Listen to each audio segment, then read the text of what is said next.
Igsoon likay gayud ang pakiglalis sa imong isig katawo, ang pakigdebate sa imong isig katawo, tungod kay ang Dios dili gayud mahimuot niana. Ang gusto sa Dios nga magtinabangay kita. Ang gusto sa Dios nga aduna kitay kalinaw ug aduna kitay relasyon ngadto sa atong isig katawo. Labi na gayud sa mga tawo nga nagtinarong nini nga kalibutan igsuon ug wala naghimo og daotan nganhi kanato. Ato gayong likayan igsuon nga kita makig-away o makiglalis o makigdebate ngadto kanila, labi na gayud sa pulong sa Ginoo. Tungod kay makaguba lamang na igsuon sa atong relasyon sa atong isig katawo o makaguba lang na sa atong relasyon ngadto sa Dios. Panultihon 3 bersikulo 30. Ayaw pakiglalis sa wala lamay hinungdan o kon wala siya makahimo kanimog daotan. Mao na mga igsuon, isip katawhan sa Dios, isip iyang mga anak, isip iyang mga tinawag, isip iyang mga pinili.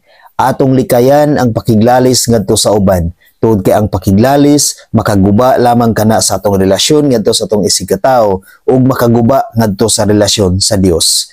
Labi na gyud sa mga tawo nga nagtinarong nini nga kalibutan igsuon. Magtinabangay kita sa pagpasidungog sa Dios, magtinabangay kita sa pagpasalamat sa Dios, magtinabangay kita sa pagdaig sa Dios ug dili pagdinautay ug pagubanay sa relasyon.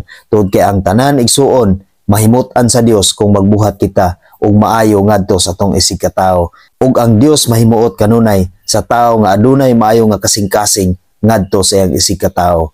Maong igsuon atong likayan ang masinultian nga maoy makadaot sa atong relasyon ngadto sa atong isig katawo ug makadaot sa atong relasyon ngadto sa Dios.